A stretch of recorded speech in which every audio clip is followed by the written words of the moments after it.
છેલ્લો અને પાંચમો મુદ્દો અમદાવાદ શહેરને દબાણ મુક્ત બનાવવા અને લોકોના આરોગ્યની સુરક્ષા માટે એએમસી દ્વારા જાહેર રોડ પર ઊભી રહેતી પાણીપુરીની લારીઓ સામે કડક કાર્યવાહી હાથ ધરવામાં આવી છે। એક જ દિવસમાં શહેરના અલગ અલગ વિસ્તારોમાંથી 60 થી વધુ પાણીપુરીની લારીઓ જપ્ત કરવામાં આવી। એસ્ટેટ અને હેલ્થ વિભાગની સંયુક્ત ટીમોએ વ્યસ્ત વિસ્તારોમાં ઝોન વાઇઝ કાર્યવાહી કરી છે। એએમસીનું કહેવું છે કે જાહેર રસ્તા પર ઊભી રહેતી લારીઓથી ટ્રાફિક અવરોધ થાય છે અને અસ્વચ્છ પરિસ્થિતિ સર્જાય છે, જેનાથી રોગચાળો ફેલાવાનો ખતરો રહે છે। પરંતુ મોટો પ્રશ્ન અહીં એ જ ઊભો થાય છે કે જ્યારે શહેરમાં વારંવાર ગેસ્ટ્રો અને અન્ય રોગચાળા ફાટી નીકળે છે ત્યારબાદ જ કાર્યવાહી કેમ થાય છે?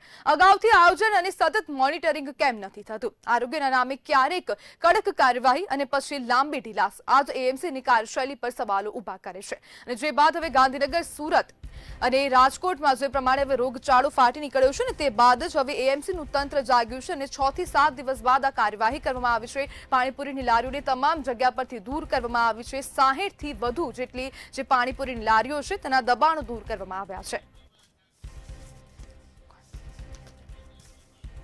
આપણી સાથે જાગૃત નાગરિક દીનાબેન પરમાર જોડાઈ ગયા છે।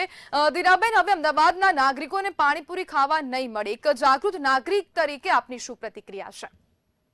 હું પ્રતિક્રિયા એવી આપું છું કે જે બહેનો શાકભાજીની લારીઓમાં જાય છે, તમારા માધ્યમથી એટલું જ કહેવા માંગુ છું કે જે બહેનો અત્યારે શાકભાજી લેવા જઈ રહી છે અને ચાલીએ નાકે જ્યારે આ લોકલ લારીઓ એટલે કે જે તમે જોયું એમાં ટીવીના માધ્યમથી બધાએ જોયું છે કે કેવી રીતના એ લોકો બટેકા જે અંદર પેલા સડેલા હોય છે અને એ બટાકા પણ કેવી રીતના એ લોકો એમને બાફે છે અને કેવી રીતનાનું ગંદુ પાણી, જ્યારે કેમિકલનું પાણી, ગટરનું પાણી, જે અંદર ટાંકીનું પાણી, એવાથી એ પાણીનો પકોડીનો ભાગ બનાવતા હોય છે અને તમે જોઈ રહ્યા છો કે કેટલો રોગચાળો ફાટી નીકળ્યો છે। ત્યારે હું તમારા માધ્યમથી બહેનોને એટલું કહેવા માંગુ છું કે પ્લીઝ તમે ભલે મહેરબાની કરો, તમે શાકભાજીની લારીમાં જાઓ પણ પકોડી પ્લીઝ ના ખાશો અને પકોડી ખાઓ તો તમે સારી લારી પર જાઓ, કેમ કે આમાં સારા અને નસરા જ્યારે અત્યારે બધી તમારા જ માધ્યમથી મને જાણવા મળ્યું છે કે પકોડીની લારીઓ ઘણી જપ્ત કરાવી, તે લોકલ પકોડીયા વાળા જ્યારે આવું કૃત્ય કરતા હોય છે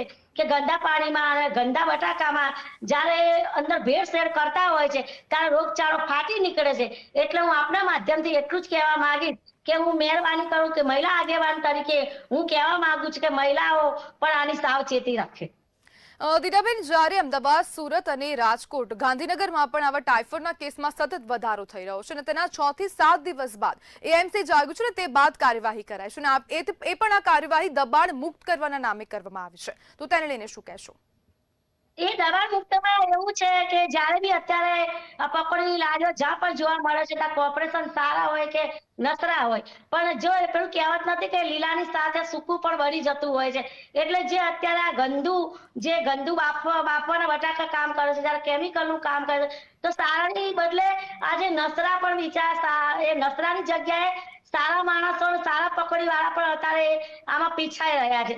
એટલે જે દબાણનું કહેવાનું, કોર્પોરેશનનું કહેવાનું એટલું જ થાય છે કે પકોડીની લારીઓ હમણાં જ્યારે રોગચાળો ફાટી નીકળ્યો છે ત્યાં સુધી આ જોઈ અને પકોડી વાળાઓને જે પણ એ લોકોને સંગઠન એવું કરવું જોઈએ અને એ લોકોને એવું જ કહેવું પડે કે ભાઈ હમણાં પકોડીની લારીઓ બંધ રાખો તો તમારું આ રીતે દબાણ તમને પકડીને પણ ના લઈ જાય, દબાણ દૂર પણ થઈ જાય છે। અને રસ્તા પર તમે જોવો છો કે જ્યારે પકોડીની લારી હોય છે ત્યાં રોડ ઉપર બહેનો ખાતી હોય છે, ભાઈઓ પણ ખાતા હોય છે, એટલે રોડ ઉપરનું દબાણ પણ દૂર થાય છે। અત્યારે તમે જોઈ શકો છો કે જ્યાં શાકભાજીની લારીઓ છે, ચાલીના નાકા છે, ત્યાં એકદમ ક્લિયર રસ્તા જોવા મળી રહ્યા છે। જી બિલકુલ દીનાબેન, જોડાવા બદલ આપનો આભાર।